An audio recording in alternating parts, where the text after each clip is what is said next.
Valgkampen er nu i sin absolute slutspurt. I morgen skal krydset nemlig sættes. Men inden da har du her endnu en mulighed for at komme en beslutning nærmere, hvis du er i tvivl.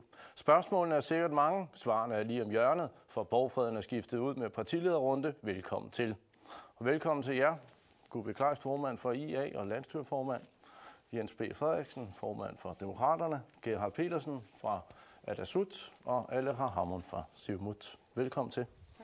Jeg kunne godt tænke mig at starte med lige at snakke om, hvad er det egentlig, vi skal i det her Folketing. Jens B. Frederiksen, hvad er egentlig den absolut vigtigste opgave for et folketingsmedlem? Jeg synes, den absolut vigtigste opgave, det er at få alle de sagsområder, som Danmark er ansvarlig for, både dem, som vi kan hjemtage, og dem, vi ikke kan hjemtage, op på et godt og nutidigt niveau, sådan så at serviceniveauet det bliver rigtig højt her i landet, og minimum på lige fod med det, som den danske befolkning tilbydes i Danmark. Aleqa Hammond, er der enighed i det her valg om, at det, der er vigtigt, det er de grønlandske interesser frem for eventuelt en partifarve? Det er da klart, det er da helt sikkert. Vi stiller op til Folketinget alle sammen for at sikre den størst mulige indflydelse for grønlandske interesser i Folketinget. Det er i hvert fald det, der kendetegner os alle sammen i fællesskab. Samtidig så mener vi også fra Siumut, og det er meget vigtigt, at vores folketingsmedlemmer er et værdigt repræsentant for vort folk i Folketinget, som varetager alle de interesser, som har med os at gøre, i en værdig måde, således at vores stemme i Folketinget bliver hørt lige så meget som alle andre stemmer i Folketinget. Gerhard Petersen, er der stor forskel på, hvad grønlandske interesser er, alt efter hvilket parti man kommer fra? Nej, jeg har bemærket, at der stort set, at vi snakker sammen, han har sagt sprog, men måden at gøre det på kan være lidt anderledes. Men, og prioriteringerne og måske misforståelserne undervejs om selvstyreloven. Men det, der er vigtigt for os, det var, at man har en klar stemme, en stemme fra Grønland, selvfølgelig i god samarbejde med Inatsisartut og Naalakkersuisut, og så være gode ambassadører i Danmark og resten af verden. Er du enig med det, Gubbe Kleist? Er det det, ja, altså, jeg tror stort set, at hvis man går ned i detaljen, at sagerne er man stort set enige om. Altså det, der gør forskellen, det er måden at samarbejde på. Ikke? Og jeg vil tillade mig at sige, at 2001 blev jo lidt historisk år for Grønland i Folketinget, fordi der blev den nordatlantiske gruppe dannet. Og der er jo ikke nogen tvivl om, fra højre til venstre og i midten, og hos de grønne og de røde og de blå, at det var et skelsættende år, fordi der satte vi os ned, uanset partifarve, og begyndte at samarbejde for Grønlands interesse, og ikke partiernes interesse. Og vi gjorde det endda sammen med den ene færing, fordi vi har meget sammenfaldende interesser. Og det gjorde os stærke. Og vi spillede jo både med de røde og de blå, og vi var i stand til at forhandle. Og det tror jeg, at det er der, hvor forskellen er mellem partierne i Grønland i dag. Det er måden at samarbejde på. Og vores meget inderlige appel, det er, at nu ser det ud som om, at der er et udskillingsløb. Men altså uanset om man så vil tilhøre den ene gruppe eller den anden, så må man da i det mindste som repræsentanter fra Grønland samarbejde om nogle ting, i hvert fald snakke sammen og være enige om, hvordan man fremmer sine interesser. Du har det markeret. Jamen, jeg tror, at jeg er fuldstændig enig i, at selvfølgelig skal alle eller begge grønlandske mandater arbejde sammen, uanset hvem der kommer ind, for at opnå det bedst mulige for Grønland. Men jeg synes også, der er andre ting, som gør en forskel. Det er, med hvilken ildhu man ønsker at få gennemført de ting, som man går til valg på, men egentlig også i forhold til, hvor godt man gør sit arbejde, hvor godt man gør sit forarbejde til alt det, man skal. Vi skal ned og snakke med folketingsmedlemmer, vi skal snakke med regeringen. I den her valgkamp, der har vi for eksempel set, at der er nogen, der ikke har helt styr på, hvad fakta er, og hvad der måske er, at man forsøger at dreje tingene i en bestemt tid. Vi har, hvis jeg lige må gøre det færdigt, så har vi set i den her valgkamp, at velvidende, at 76% af befolkningen har sagt ja til selvstyre, så har vi set 3 ud af 4 repræsentanter fra Siumut komme med usande ting. Eksempelvis så har Vitus Qujaukitsoq, han er gået til valg på, at når vi overtager områder, så skal der følge penge med, selvom selvstyreloven siger noget andet. Vi har set Doris Jakobsen gå til valg på, at udenrigsområdet skal overtages, selvom vi ikke kan overtage det ifølge den selvstyrelov. Vi har set Agit Tinggaard Olsen sige... Det har forstået pointen. Den får du selvfølgelig lige lov til at svare på. Jeg synes, det er synd, at jeg skal bruge min taletid på at irettesætte demokraterne. Den vil jeg helst gerne springe over. Hellere koncentrere os om, hvad det er, vi står til valg på. Og jeg tror, at det er også meget vigtigt at påpege og vise respekt for de samtlige partier, som har gode repræsentanter, stærke hver især, og ikke kritisere dem i vores sidste taletid. Jeg tror samtidig også, det er vigtigt, at uanset om IA kommer til at arbejde sammen med Nordatlantisk Gruppe med den ene færing, det respekterer vi også, men vi har valgt at arbejde med den stærke socialdemokratiske parti nu i Folketinget, med den kommende statsminister. Det er en partipolitisk prioritering, som vi har valgt for at få den mest mulige indflydelse. Og her mener vi også, et direkte samarbejde med Danmarks kommende statsminister vil i sidste ende give os en størst mulig indflydelse for befolkningen ved at arbejde med dem den vej henover, end at isolere os i en gruppe, som vi selv har været med til at etablere, DNRG, som vi brugte til et specifikt formål for at sikre størst mulig tilslutning til vores selvstyrelov. Og vi mener, at den opgave for vores vedkommende er afsluttet, og vi tager videre ved det nye kapitel.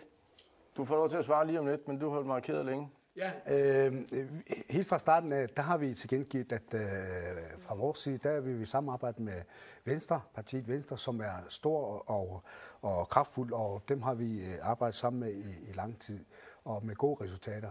Og der vil vi fortsætte, men det hindrer jo også ikke i, at vi gerne vil kunne samarbejde med for eksempel DNGO om nordatlantiske spørgsmål, om de spørgsmål, der vedrører Grønland helt specifikt. Så det er vi ikke ret for. DNRG er blevet kritiseret meget. Også eksperterne er kaldt revolutionære venstreorienterede gruppe, der kæmper. Er der ikke en pointe i den kritik, den nordatlantiske gruppe har jo sat dagsordenen, i hvert fald de sidste 10 år, også i den her valgkamp i høj grad. Ikke? Og det er der jo en grund til. Altså, det er jo et samarbejde, som har fungeret meget tilfredsstillende, og som har udført meget arbejde. Altså, når jeg siger, at 2001 var et skelsættende år, så er det jo efter alles mening, fordi at Grønland kom på kortet i Folketinget. Og nu er jeg jo så enig i, at vi skal være flinke mod hinanden, men altså, jeg vil alligevel tillade mig at sige, at jeg synes, det er underligt at kaste vrag på et samarbejde, der har fungeret så godt og i så lang tid. Og jeg tror egentlig heller ikke, at der er nogle fundamentale politiske uoverensstemmelser, som gjorde, at Siumut trak sig ud efter at have deltaget. Altså det... Jeg vil egentlig godt lade DNRG stoppe her for nu, fordi nej, det står ikke, hvis I tager et mandat. Men jeg kunne godt tænke mig at prøve at komme lidt ind på, at kandidaterne fra jeres forskellige partier har været karakteriseret ved at være meget forskellige. Indbyrdes i partiet har de haft nogle meget forskellige mærkesager. Specielt har jeg lagt mærke til, at demokraterne var meget individuelle og fragmenterede i deres præsentationsprogram. Er der stor forskel på, hvilken kandidat, altså hvilke områder, der vil blive taget fat på, alt efter hvilken kandidat, der måske fra demokraterne kommer ind i Folketinget? Demokraternes kandidater, de er alle sammen enige om hinandens mærkesager. De er alle sammen enige om det, som demokraterne går til valg på.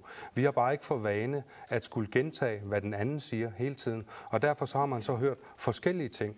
Men det, der er vigtigt at forstå her, det er, at selvfølgelig har det en betydning om, hvem man stemmer på. Det er jo vigtigt, at når du bruger din ret til at stemme, at du forsøger at stemme på en, som du mener kan gennemføre de ting, som du gerne vil have gennemført med den største ildhu. Så og jeg tror en demokratisk base, der ligesom definerer, at de her ting... Selvfølgelig er der det. Og hvad er det? Der er mange forskellige ting, som vi går til valg på. Nogle af de ting, vi går til valg på, det omhandler studerende. Det omhandler af, at vi skal have vores alle sagsområderne op på nutidigt niveau. Det handler om, at vi eksempelvis gerne vil indføre værnepligt på Grønland, sådan så at de unge rent faktisk også kan komme ind og bruge det fornuftigt, at man kan komme i militæret. Stort set alle de ting, der er blevet nævnt under den her valgkamp, det er noget, demokraterne står fælles om. Okay. Alra, hvor meget dine kandidater har også været meget forskellige og snakket om forskellige ting. Hvor meget definerer dine kandidater selv et job i Folketinget, hvis de kommer ind? Vores hold er et helt ny generation af Siumut-politikere. Det er alt sammen folk, som er født i 70'erne, lige ved indførsel af hjemmestyret. Så Siumut opstiller en helt ny generation, fordi vi har en helt ny kapitel, som skal starte nu i Folketinget. Det er første valg til Folketinget efter selvstyrets indførsel. Og en meget, meget vigtig epoke starter nu, hvor den arktiske politik kommer til at betyde højere og mere vigtigt end nogensinde. Og derfor er det vigtigt, at vi sikrer os, at vores kandidater er rustet til at kunne varetage det næstkommende tids udfordring for vores lands vedkommende. Men er der stor forskel på, alt efter om det er Vitus eller det jeg tror, at vores kandidater har en basisviden, som er højt, og det er velkvalificeret hele vejen igen og velforberedte. Det eneste, der er anderledes i forhold til dem begge, alle sammen 4, det er, at det hvert enkelt især har en personlighed, som er meget anderledes end den anden, men samtidig også repræsenterer befolkningen sådan, som vi er skruet sammen. Men de vil have cirka den samme politik, hvis de kommer ind, eller hvad? Siumut går ind for den samme politik, som vi tror på. Og der er ingen af os, som arbejder anderledes i forhold til det andet. Bare vores måde og vores personligheder adskiller os fra hinanden. Ellers vores politik, den er vi fælles om. Hvor lang snor har Atassut's kandidater til at forfølge sine egne mærkesager? Det har meget lang snor, fordi vi er et parti, der værner om individualisme også, fordi det individs tankegang, frihed til at tænke, så det er ikke bundet. Så der har vi 4, der er forskellige, men de har lavet valgt temaerne sammen med os, og vi har gjort ud af, at vi er spredt i Grønland, så at de ikke kun nu borgerne, der er. Vi har for eksempel kandidater fra Upernavik, en fra Asiat, og så et par stykker her fra Nuuk. Og det er ganske unge. Men er der stor forskel på, om Sten eller Hans bliver valgt ind? Nej, men vi har fra bestyrelsen besluttet, at det er Sten, der er vores spidskandidat i Atassut. Og I har 4 kandidater, skulle og vi har 4, kan selvfølgelig. Hvad med dig, Gubik? Hvor meget af dine kandidater er instrueret i, at det er det her, IA vil, eller hvor meget kan de selv byde ind med at sige, at det er det her, jeg vil? Jamen, det er selvfølgelig en kombination af begge dele, og den snor, vi har i den består ikke af elastik. Så der er i hvert fald en helt fundamental ideologisk base. Både ideologisk base, men altså også en praktisk base i den nordatlantiske gruppe. Så vores ideologi, det er jo ikke nogen hemmelighed. Vi peger på venstrefløjen, men i den pragmatiske og daglige politik, der er vi jo i stand til at spille frit, netop fordi at vi står fri af danske partier. Vi har ikke skrevet nogen broderskabs- eller søsterskabsaftale med de danske partier, men vi har et udmærket samarbejde både med højrefløjen og venstrefløjen. Jeg skal lige høre, fordi nu synes jeg, vi skal bevæge os lidt mere ind i det konkrete indhold i, hvad der har været meldt ud her.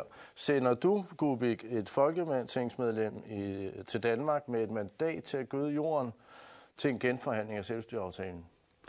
Altså, det er jo et langsigtet projekt, og selvstyreaftalen har så været et af hovedemnerne på godt og ondt, kan man sige, i den her valgkamp.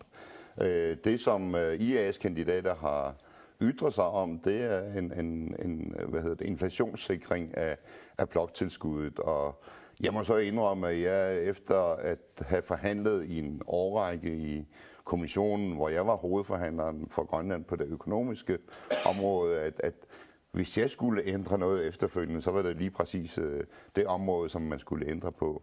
Men man må huske, at forhandlingerne var svære. De foregik over en lang årrække, og de resultater, vi har nået, det er udtryk for et kompromis.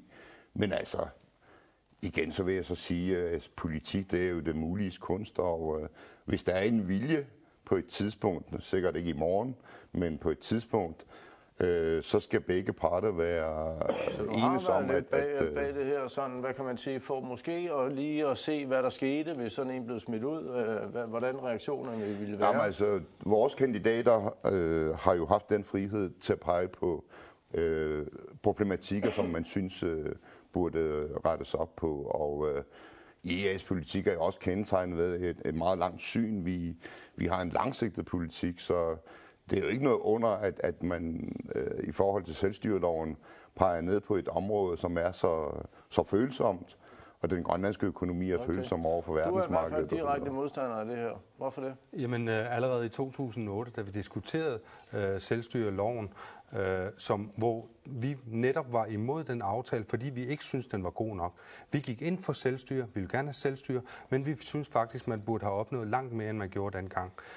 Lige præcis det omkring inflationen, hvor inflationen i Danmark er lavere, end den er i Grønland, påpegede vi dengang, at det ville betyde, at den ville blive udhulet med rigtig, rigtig mange millioner hver evig eneste år. Og der synes vi faktisk, det er lidt tyndt at komme så kort tid efter, og så sige, at det nærmest er først nu, man opdager det, at det først nu, at man finder ud af, og der blev sagt under valgkampen, at forholdene har ændret sig. Så det er utroværdigt at komme så tidligt?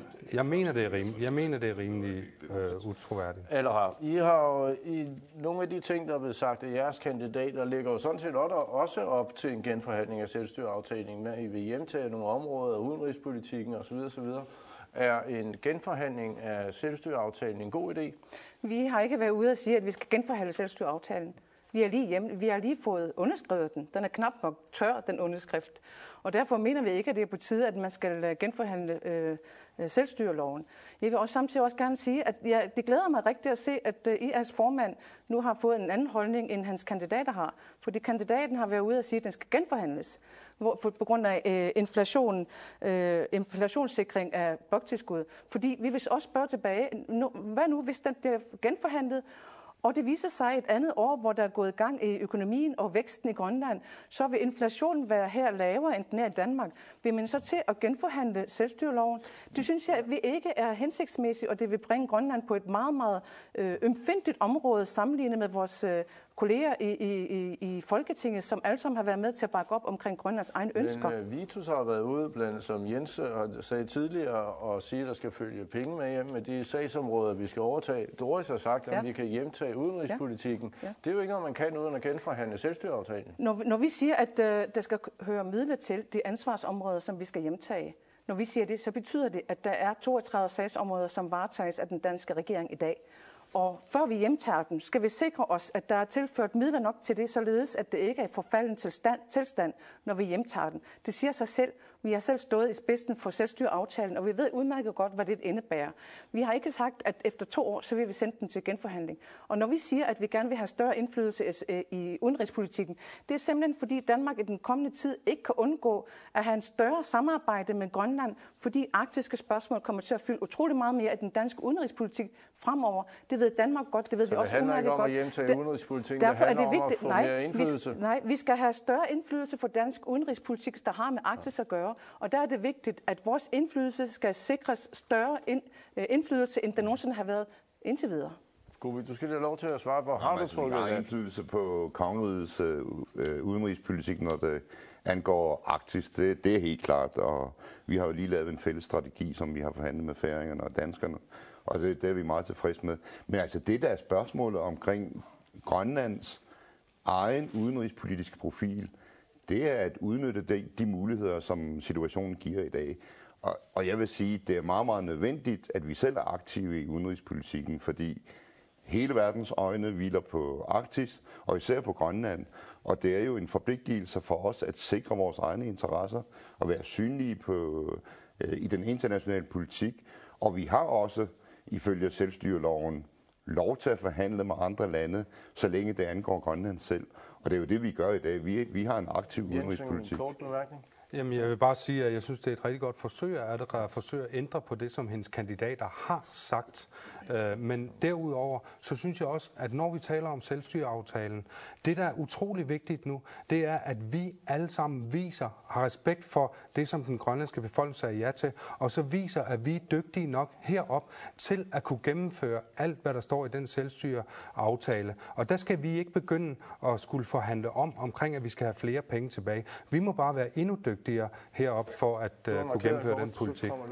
Ja, med hensyn til, at inflationssikring set i bakplejens klare lys, så skal man selvfølgelig have kigge på sigt med hensyn til inflation i Danmark og Grønland. Hvad er det bedste? Men lad det ligge. Nu har vi besluttet heroppe i Grønland, og vi tager med ansvar for det. På et tidspunkt må man nok nødt til at tage det op, fordi historisk set er Danmarks inflation mindre end Grønland. Så på et tidspunkt må man tage det op. Så du afviser ikke at gå med ind og støtte op om IA's langsigtede krav om at ændre? Nej, det gør jeg ikke, og imod væk en lang række partier i Danmark også er åben over for det. På den del, så afviser vi selvfølgelig ikke. Alt, hvad der kan falde er godt til Grønland, det afviser vi selvfølgelig ikke. Okay. Elra, jeg skal lige høre, for lige at holde fast i den arktiske politik, du selv kommer ind på. Der er jo lige netop, som Kubik siger, lavet en ny arktisk strategi med arktisk politik, som er lavet i samarbejde med Færøerne og Danmark. Er det sådan, du skal forstås, at når du sender et folketingsmedlem ned til Danmark, så vil det rende og prøve at lave om på de aftaler, som den grønlandske regering herhjemme lige har lavet? Eller hvordan skal det forstås? Nej, det er ikke den måde, som vi arbejder på. Vi altid, når det drejer sig om Grønland og Grønlands ansigt og arbejde udadtil, så plejer vi fra Grønlands siden at altid stå stærkt sammen. Og det er altid vigtigt, at det er langt om længe, også på tide, og vi er meget glade for, at arktisk strategi er kommet op. Og jeg undrer mig bare lidt over, hvorfor den ikke har været inde at vende hos Inatsisartut først. Men nu er den jo forhandlet på plads. Og der er det vigtigt, at vi får den bedst mulige indflydelse igen den vej til at nå til den største bredde i Folketingets partier. Her er det meget vigtigt, at når vi har underskrevet sammen med den danske regering, sammen med Færøerne, er det vigtigt, at den aftale sikrer, at der følger midler med. Fordi hvis du ser på finanslovsforslaget for Folketinget for næste år, der ser det ikke for godt ud, hvad angår ansvarsområdet og vores interesseområde i finansloven, fordi der sker det ned. Der er det nemlig meget vigtigt, at når vi laver samarbejdsaftale eller underskriver noget, at vi sikrer os, at det ikke bare er flot aftale, men sikrer os, at den fremtidige sikring af økonomien også er på plads. Når jeg har sagt det, så er det vigtigt, at udenrigspolitiske spørgsmål, udenrigspolitikken i Danmark kommer til at optage meget af vores arbejde og engagement i Folketinget, fordi EU banker på døren til Arktis og gerne få observatørstatus i vores Arktisk Råd. Der er det meget vigtigt, at andre landes øjne påhviler det arktiske område, er det utrolig vigtigt, at vores stemme i et dansk udenrigspolitisk spørgsmål skal være så stærk, at det aldrig nogensinde har været det, fordi vi står overfor at skulle træffe nogle beslutninger, som Danmark vil træffe, som måske ikke kan være hensigtsmæssige, hvis vores stemme ikke er hørt nok. Og her forpligter den danske sig til at høre mere til vores grønlandske regering og Inatsisartut i henhold til erklæringen. Der skal vi sikre os, at den følges til nøje og prikke, således at den grønlandske befolkning altid er med og informeret og er en ligeværdig partner for dansk udenrigspolitik, når det drejer sig om Arktis. Du er markeret, Google. Nej, men altså, jeg bliver bare nødt til at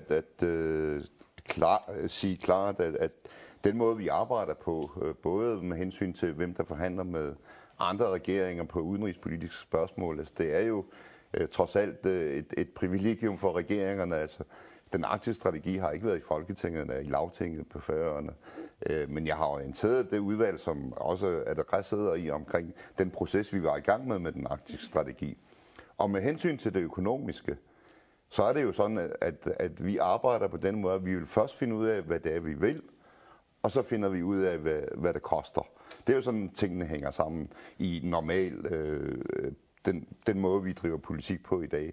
Så vi har snakket økonomi under forhandlingerne om den arktiske strategi, men det gav ligesom ikke rigtig mening at sige, nu skal vi have 100 millioner eller 200 millioner, og i øvrigt, hvor var det så lige, vi skulle lave. Så men hun har jo ret i, at der ikke er prioriteret særlig mange midler på den danske finanslov. Så skal vi i gang med implementeringen. Og der er det klart, at både vi håber, at dem, der kommer ind i Folketinget fra Grønland, at de vil være behjælpelige med at forhandle med den kommende danske regering omkring en implementering, som selvfølgelig også koster penge. Så det bliver det næste skridt, og det er vi fuldstændig klar over. Alle tre parter, der har udarbejdet den her strategi. Og så vil jeg så sige, at altså nu er jeg så tilfældigvis den eneste i det her rum, som både har deltaget under selvstyreforhandlingerne, og så også siddet i Folketinget. Så de her mekanismer og procedurer, og hvordan man arbejder, der har jeg selvfølgelig lært undervejs, og jeg har en erfaring i det. Og det er jo den erfaring, som jeg bruger til at lave de ting, for eksempel omkring den arktiske strategi. Og jeg vil sige, at jeg synes, det er en rigtig god arktisk strategi. Og den skulle komme nu, fordi vi måtte presse vores venner, både i Danmark og Færøerne, til at være med til at lave en strategi, fordi vi skal gøre vores position klar på den internationale arena på det her. Jens, nu vil jeg godt tænke mig at gå lidt til jer. Rød, grøn eller blå? Det er lidt svært at finde ud af, hvilke farver. I bekender i hvert fald til en del farver i det her valg. Kan du ikke slå helt fast, at det er demokraternes politik, at hvis man som vælger stemmer på jer, så ved man ikke, om en stemme går til en socialist eller til en konservativ? Jeg synes, det er meget, meget vigtigt at slå fast her, at når vi står her, og alle de kandidater, dem der skal vælges ind, de mandater fra Grønland, at det bliver jo sagt her i aften, at der skal arbejdes for Grønland. Vi skal alle sammen arbejde for Grønlands interesser. Hvordan gør man det bedst? Gør man det ved at binde sig til Socialdemokratiet? Gør man det ved at på forhånd at pege på rød blok? Eller gør man det ved at gøre lidt ligesom vi gør efter landstingsvalgene, og komme ned og så sige, jamen hvad har vi egentlig at forhandle med? Hvordan ser situationen ud? Lige nu så vi rende over her til aften af rød blok og blå blok. De er rimelig tæt på hinanden. Det giver da også nogle fantastiske muligheder for at sætte os ned og snakke både med Helle og med Lars. Men er det ikke lidt utroværdigt at gå derned og sige, vi har ikke noget sådan, hvad kan man sige, udgangspunkt. Vi tager den, der vil give os mest. Er det ikke utroværdigt, både for partierne og politikerne i Danmark og for dine egne vælgere i Grønland? Nej, det mener jeg absolut ikke. Altså, vi er et parti, der normalt ligger til højre for midten.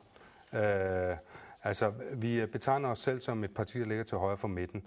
Men heroppe, der har vi jo helt klart vist, at vi sagtens kan arbejde sammen med Inuit Ataqatigiit, som er kendt for at ligge til venstre for midten. Så vi mener sådan set, at alle mulighederne de er åbne. Og det, der jo må være vigtigst for den grønlandske befolkning, det er der for pokker, hvor meget vi får hjem til Grønland. Hvor meget kan den enkelte borger mærke, Jens, at vi er i Folketinget? En pointe her. Er det ikke en fordel at komme ned og sige, ved du hvad, det gælder om at få forhandlet den bedste aftale hjem til Grønland. I må byde den, vi stemmer på den, der byder højst. I har lagt jer fast på et samarbejde med Rød Blok. Har Jens ikke en pointe i, at det er, I har bundet jer? Vi har allerede lavet vores forhandling. Vi har allerede lavet vores forhandling forud for et valg. Det er første gang, at vi har lavet den forhandling med Socialdemokraterne. Nogle krav, Siumut har stillet, som skal igangsættes og prioriteres i Folketinget forud for et valg. Vi har lavet noget nytænkning, og det er det, der gør, at vores stemme er en sikker stemme til, hvad det er, vi vil, og hvor vi vil hen, og hvad det er, vi vil opnå. I modsætning til sådan en blafring. For os er det, ved folk, hvor stemmen går til, og hvilke initiativer man siger ja til. Hvad er det, det fortjener vælgerne at vide, hvad det er, en stemme går til. Det er utrolig vigtigt, fordi en stemme er ikke bare en stemme, og så sige, hvad man gør ved det.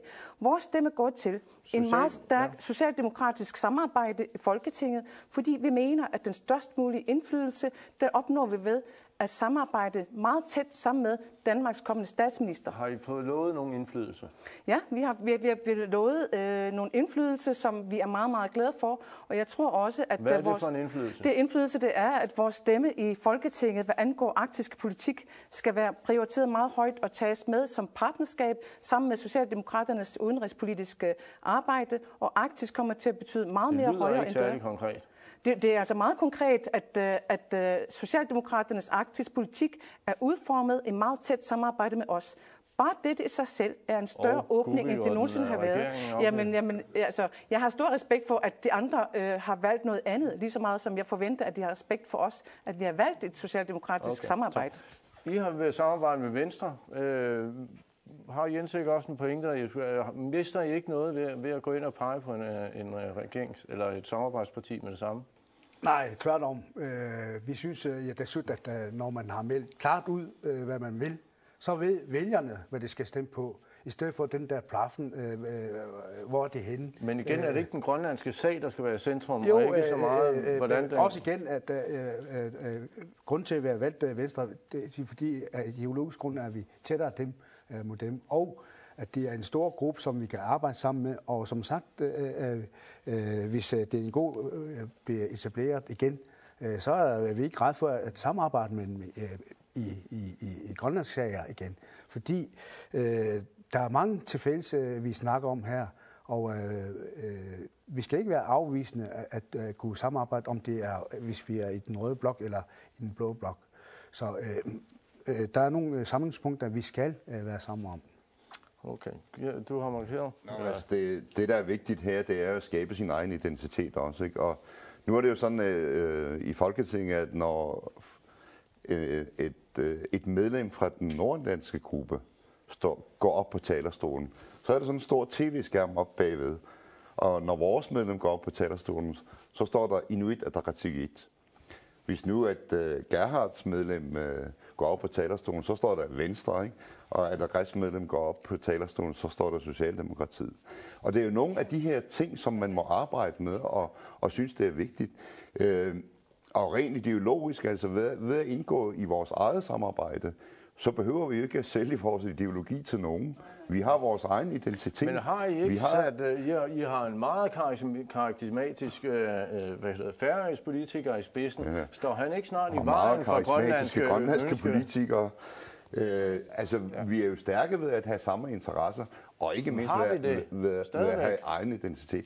Ja, det der Poul Krarup som en eller anden revolutionær, ekstrem venstreorienteret gruppe, det synes jeg er, for at sige det mildt, noget værre vrøvl. Okay.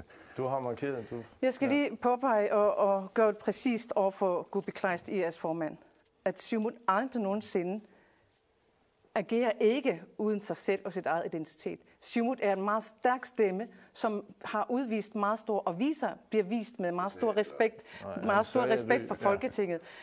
Der kommer ikke til at stå Socialdemokraterne på tavlen deroppe. Og hvor har du det fra, at det kommer til at stå der? Fordi vi vil altid sikre os, at vores stemme, den er fri. Og vi har ikke sådan en aftale, der gør, at bare fordi vi har et udmærket samarbejde med Socialdemokraterne, at vi ikke kan stemme for vores egen stemme, når der skal stemmes. Og der har vi beholdt vores frihed. Tværtimod, derudover, så har vi også fået adgang til meget bedre servicering og bedre samarbejde, en bredere samarbejde, end vi nogensinde har været. Ja. Jens, I har ikke indtil nu ville ud med, hvad er det, der skal til, for at I vil stemme på den ene eller den anden blok? Hvad har I et konkret krav, der vil sige, det her, det skal vi have for at I får vores stemme? Jo, allerførst så kunne man måske indledningsvis starte med at spørge alle om, hvad der vil ske, hvis det er blå blok, der vinder, når nu de har solgt deres stemme til rød blok. Og omvendt kunne man spørge Gerhard, hvad vil der ske, hvis rød blok vinder, og at de så har solgt deres stemme til blå blok. Man får jo ingen indflydelse med mindre, at den hest, man satser på, at den vinder. Så jeg tror, at det, som vi vil gøre, det er, at vi vil selvfølgelig tage nogle meget konkrete ting at tage op. Vi vil for eksempel have flere politifolk på Grønland. Det har Aleqa Hammond også ønsket på et tidspunkt, men hendes folketingsmedlemmer har ikke arbejdet for, at der kommer flere politifolk på Grønland. Men retfærdigt skal det vel siges, at de får en indflydelse fra Socialdemokratiet, hvis ikke de bliver tunge på vægtskålen. Hvis I ikke bliver tunge på vægtskålen, så får I måske bare lov til at blaffe rundt ud i vinden. Der er ikke rigtig nogen, der gider at give jer noget, fordi I ikke har et samarbejde. Vi vil naturligvis søge den indflydelse, også under hele den 4-årige valgperiode. Men hvis I står helt alene, mig bekendt, så har den blå blok, den har styret de sidste 4 år også, og endnu flere år. Men de sidste 4 år, der er det styret.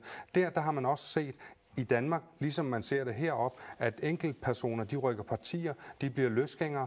Det gjorde, at der skabtes faktisk en situation her i sommeren, hvor omkring 2020-forhandlingerne, hvor rent udsagt den danske regering var på røven og ikke kunne skaffe det flertal, der skulle til. Det betød, at Per Ørum Jørgensen, han fik nogle store indrømmelser, som rent faktisk kunne have været betydende for Grønland. Men de fleste gange fik han også bare lov til at gå igen.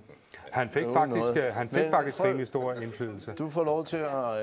Jeg skal lige gøre demokraterne endnu en gang opmærksom på, at Siumut aldrig nogensinde har solgt sig selv.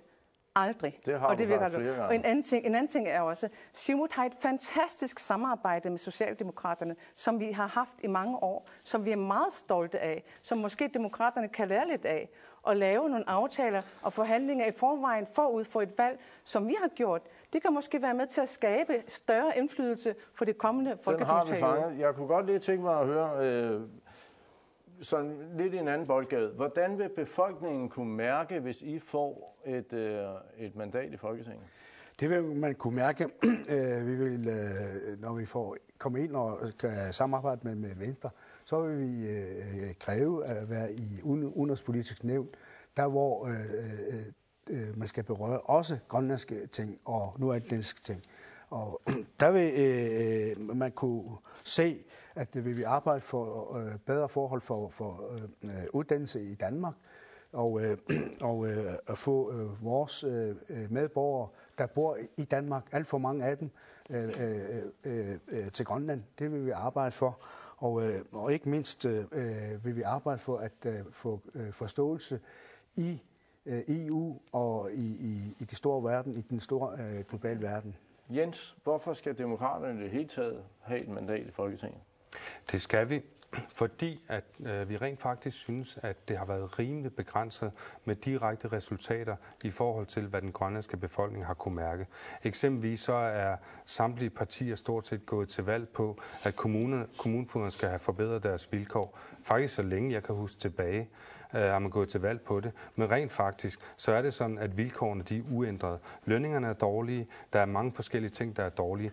Men det drejer sig om, det er at komme ind og så gøre noget ved det, i stedet for bare at stå og snakke om, at man gerne vil gøre noget. Kubik, hvorfor skal I have et mandat? Jamen, altså, det helt korte svar, det er, at vi skal fortsætte vores gode arbejde, som har kørt de sidste 10 år. Det vil tage for meget tid at gå ned i detaljen, men altså, det har jo vist sig, alle ved, at siden IA kom ind i Folketinget for første gang fra Grønland, der ændrede tingene sig. Og det er jo det, vi vil holde fast i.